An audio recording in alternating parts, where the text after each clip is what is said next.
பாரதி கண்ணை தொடச்சிட்டு வர்றாங்க. திரும்பும்போது பின்னாடி நிக்கிறாரு ஆதி. அடுத்தடுத்து அப்படியே என்ன அசத்திட்டே போறீங்க, என்னால இந்த இதை மறக்கவே முடியாது, உங்களுக்கு நன்றி சொல்ல வார்த்தையே இல்ல அப்படின்னு சொல்லிட்டு இருக்கும் போதே கரெக்டா வந்துடுறாங்க லதா. என்ன எப்படி சார் நன்றி சொல்ல வார்த்தையே இல்லைன்னு பாட்டு பாடிட்டு இருக்கீங்களா? இது அத்தனையுமே நம்ம பாரதியோட ஏற்பாடுதான், நேத்து நைட்டே எனக்கு கால் பண்ணி சொல்லிட்டா அப்படின்னு சொல்லிட்டு சரி பேசிட்டே இருங்க, நான் போய் கேக் சாப்பிட்டு வரேன், ஏன்னா கேக் இல்லைன்னா காலி ஆயிரும் அப்படின்னு சொல்லிட்டு அங்க இருந்து போறாங்க லதா. லதா போனதுக்கு அப்புறம் ஆதி சொல்லிட்டு இருக்காரு, பாரதி நீங்க செய்யற ஒவ்வொரு விஷயமும் உங்க மேல இருக்கிற காதல் எனக்கு அதிகமாயிட்டே தான் போகுது. பாரதி சொல்றாங்க, சார் நீங்க என் மேல இருக்க சிம்பதியால தான் இப்படி எல்லாம் பேசுறீங்க சார். பாரதி இனி நான் உங்களுக்கு எதையுமே புரிய வைக்க போறது இல்ல பாரதி, இனி எது நடக்கணுமோ அது கண்டிப்பா நல்லதாவே நடக்கும். அடுத்தவங்களுக்காக யோசிக்கிற உங்க மனசுதான் என்ன உங்க பக்கம் இழுத்துட்டே இருக்கு சார். இன்னைக்கு நீங்க ரொம்ப சந்தோஷமா இருக்கீங்க சார், கண்டதெல்லாம் பேசி உங்களவே நீங்க காயப்படுத்திக்காதீங்க சார். இன்னைக்கு உங்க அம்மாவோட பிறந்த நாள், அது எவ்வளவு முக்கியம்னு சொல்லி எனக்கு புரிஞ்சது சார், அதனாலதான் இந்த ஏற்பாடு எல்லாம் பண்ணேன், நான் வரேன் சார் அப்படின்னு சொல்லி போகும்போதே பாரதி அப்படின்னு கூப்பிடுறாங்க.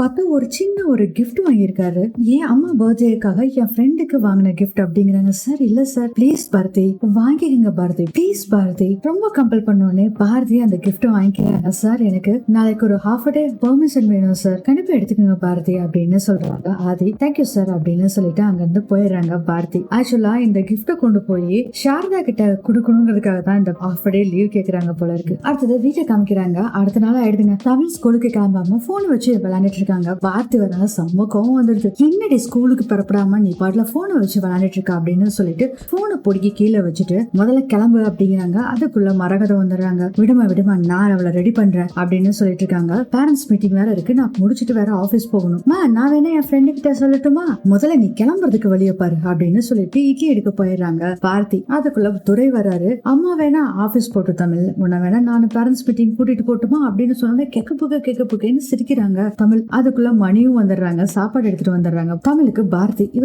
ஏன் அப்படி சிரிக்கிறா அப்படின்னு எல்லாம் பாத்துட்டு இருக்காங்க. தமிழ் துரைச்சதப்பா சொன்னதுல என்ன தப்பு இருக்கு, உன்ன பேரண்ட்ஸ் மீட்டிங் கூட்டிட்டு போறேன்னு சொல்றாரு அப்படின்னு சொல்றாரு மணி. ஐயோ மாமா உங்களுக்கு இதுவும் கூட தெரியலையா, அப்பா அல்லது அம்மா தானே கூட்டிட்டு போகணும் பேரண்ட்ஸ் மீட்டிங்க்கு அப்படின்னு தமிழ் சொன்னோடனே பாரதி சொல்றாங்க, இல்ல பரவாயில்ல எனக்கு டைம் இருக்கு நானே கூட்டிட்டு போறேன் அப்படிங்கிறாங்க. ஏன் பாரதி மாப்பிள்ள உங்க கூட வந்தா என்ன, அவன் தான் இனிமேல் உங்க ரெண்டு பேத்துக்கும் பார்க்க போறான், அவனும் கூட வரட்டும் அப்படின்னு சொல்றாரு மணி. சுப்பா இதை வச்சு இவங்க என்னென்ன டிராமா பண்ண போறாங்கன்னு தெரியலையே அப்படின்னு டென்ஷனா இருக்காங்க பாரதி. பாரதியை கூட்டிட்டு போட்டு மாப்பிள்ள அப்படின்னு சொல்லி மரகதம் சொல்றாங்க. அதுக்கு மணி சொல்றாரு, என்னதான் பேசிட்டு இருக்கீங்க, பாரதிய அவன் கல்யாணம் பண்ணிக்க போறான், தமிழுக்கு அவன் தானே அப்பா ஆக போறான், இவங்க ரெண்டு பேத்துக்கு எல்லாமே அவன் தானே செய்ய போறான் அப்படின்னு சொன்னோன்னே தமிழ் கோபம் வந்துருது. பாரதி நீ ஆபீஸ் போ, துரா நீ பாப்பாவை கூட்டிட்டு போ அப்படின்னு சொல்லிட்டு தமிழ் உன்ன துரைச்சித்தப்பா கூட்டிட்டு போவாரு ஸ்கூலுக்கு அப்படின்னு சொன்னோன்னே வேகமா எழுந்துச்சு. துரைச்சித்தப்பா ஒன்னும் என் அப்பா இல்ல, தமிழ் இப்படி எல்லாம் அடம் பிடிக்க கூடாது, பெரியவங்க சொல்றத கேட்கணும், பெரியவங்க எப்பயுமே உன்னோட நல்லதுக்கு தான் சொல்லுவாங்க அப்படின்னு சொல்லி தமிழ் சொன்னோன்னே, மாமா சும்மா திட்டாத மாமா தமிழ, தமிழ் சும்மா விளையாட்டுக்கு சொல்லிட்டு இருக்கா, தமிழ் நீ விளையாட்டுக்கு தானே சொல்லிட்டு இருக்க,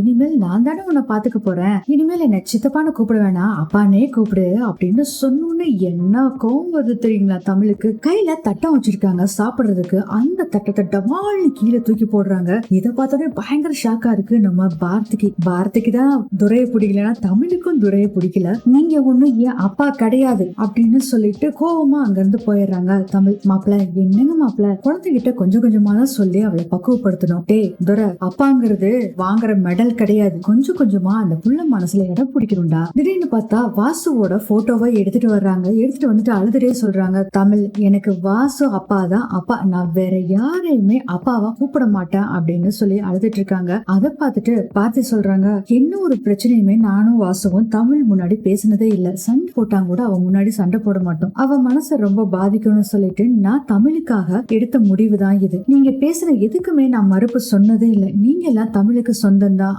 ஆனா அவளுக்கு அப்பான்னா அது வாசம் மட்டும்தான். இது எல்லாமே ரொம்ப கண் கலங்கி அழுதுட்டு சொல்லிட்டு இருக்காங்க பாரதி. நான் இதெல்லாம் சொன்னா கோவப்படுவேங்க, இதுக்கு மேல நான் எப்படி சொல்றதுன்னு தெரியல, சில விஷயங்களை சொல்லாமே புரியணும் அப்படின்னு சொல்லி துரைய பார்த்தது மாதிரி சொல்லிட்டு இருக்காங்க பாரதி. அதை பார்த்துட்டு செம்ம கோவமா பார்த்துட்டு இருக்காரு துரை. அதுக்கப்புறம் வா தமிழ் போலாம் அழாத அப்படின்னு அப்படின்னு சொல்லிட்டு தமிழை கூட்டிட்டு பாரதி ரூமுக்கு போயிடுறாங்க. அதுக்கப்புறம் மணி சொல்லிட்டு இருக்காரு, மாப்பிள்ள விட்டு மாப்பிள்ள, சின்ன குழந்தை தானே, அவளே போக போக மாறிடுவா, தமிழுக்கு உன் மேல பாசம் எல்லாம் இருக்கு, அவளே மாறிடுவா பாரு, சரி நான் கிளம்புறேன் அப்படின்னு சொல்லிட்டு அங்க இருந்து கிளம்பிடுறாரு மணி. மரகதம் சொல்றாங்க, எதோர இனிமேல்னாச்சு அந்த புள்ள உன்னை அப்பாவா ஏத்துக்கிற அளவுக்கு நடந்துக்கடா, அதுக்கப்புறம் உன் இஷ்டம் அப்படின்னு சொல்லிட்டு அங்க இருந்து அவங்களும் போயிடுறாங்க. அடுத்ததே ஆபீஸ காமிக்கிறாங்க.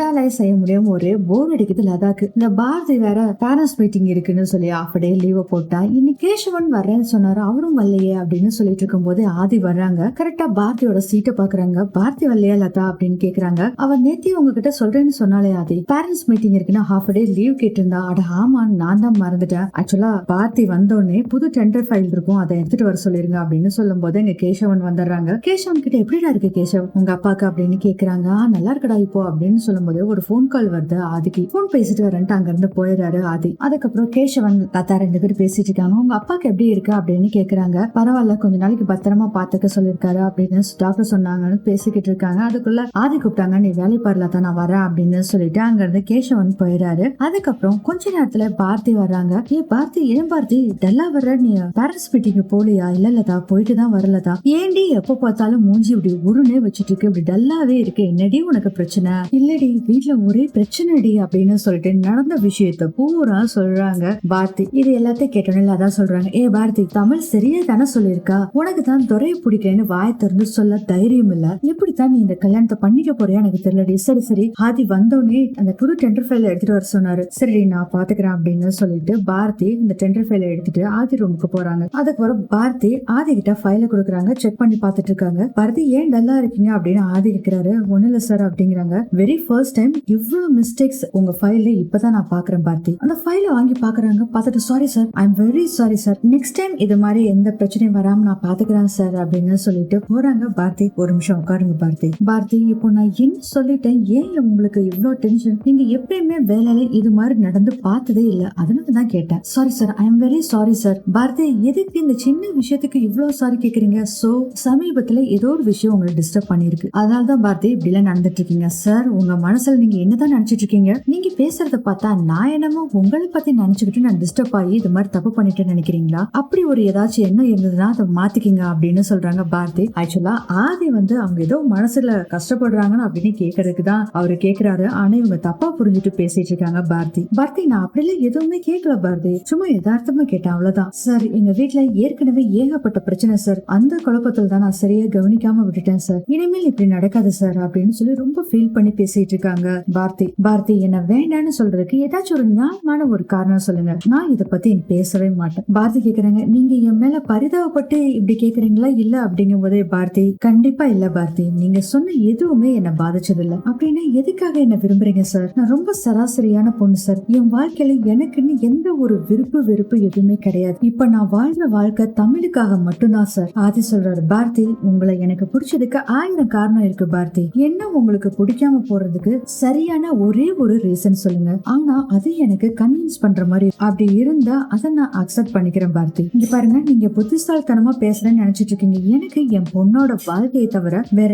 எதுலயுமே இன்ட்ரெஸ்ட் இல்ல, அவளுக்காக தான் என்ன சுத்தி இருக்க எல்லா பிரச்சனையுமே நான் சகிச்சுக்கிட்டு இருக்கேன். ஓ அப்படியா பாரதி, அப்படின்னா என்ன விட துரை நல்லவனா? எங்க உங்க மனசாட்சி தொட்டு சொல்லுங்க, என்ன விட துரை நல்லவனா? நீங்க விரும்பிதான் துரையை கல்யாணம் பண்றீங்களா? துரையை விட எந்த விதத்துல நான் குறைஞ்சு போயிட்டேங்க அப்படின்னு சொன்னோன்னே பாரதி பயங்கரமா அழுகுறாங்க. கண்ணெல்லாம் தொடச்சிட்டு, நீங்க எப்படிதான் மாத்தி மாத்தி கேள்வி கேட்டாலும் சரி, என் பதில் இதுதான், எனக்கு இந்த நிமிஷம் என் பொண்ணோட வாழ்க்கை தான் முக்கியம். நான் எடுத்திருக்க இந்த முடிவால அந்த வீட்டுல தாத்தா பாட்டி அத்தை மாமான்னு எல்லா உறவுமே கிடைக்கும். நான் எப்படி இருக்கணும் பரவாயில்ல, ஆனா அவளோட வாழ்க்கை சந்தோஷமா இருக்கும். பாரதி, அப்போ தமிழோட வாழ்க்கைக்காக தான் நீங்க இந்த கல்யாணத்தை பண்ணிக்க போறீங்க, அப்படித்தானே பாரதி? சார், நீங்க சொல்றது கரெக்ட் தான் சார். ஆமா, உங்களுக்கு வரப்போற ஹஸ்பண்டை விட தமிழுக்கு வரப்போற அப்பா தான் முக்கியம்னு நினைக்கிறீங்க. பாரதி, இப்படி வச்சுக்கலாமா பாரதி? ஒருவேளை தமிழ் என்ன அப்பாவா ஏத்துக்கிட்டா என் காதல அக்செப்ட் பண்றதுல உங்களுக்கு எந்த அப்செக்ஷனும் இல்ல, சரியா அப்படின்னு கேக்குறாரு ஆதி. பயங்கர ஷாக்கா பாத்துட்டு இருக்காங்க பாரதி. பாரதி நினைச்சு பாக்குறாங்க, தமிழ் சொன்னாங்க பாருங்க, எனக்கு வாசு அப்பா தான் அப்பா, வேற யாரும் நான் அப்பான்னு கூப்பிட மாட்டேன்னு சொன்னாங்கல்ல, அதை நினைச்சு பாக்குறாங்க. சார் இங்க பாருங்க சார், அப்படிலாம் நடக்கிறதுக்கு எதுவுமே வாய்ப்பே இல்ல சார், தமிழ் அப்படிலாம் ஒத்துக்கவே மாட்டா சார், அவ உங்களை ஃப்ரெண்டு நினைச்சுதான் பழகுறா சார். ஓ அப்படி சொல்றீங்களா பாரதி? அப்போ துரைக்கிட்டையும் இது மாதிரி பாசமா தான் இருக்காளா?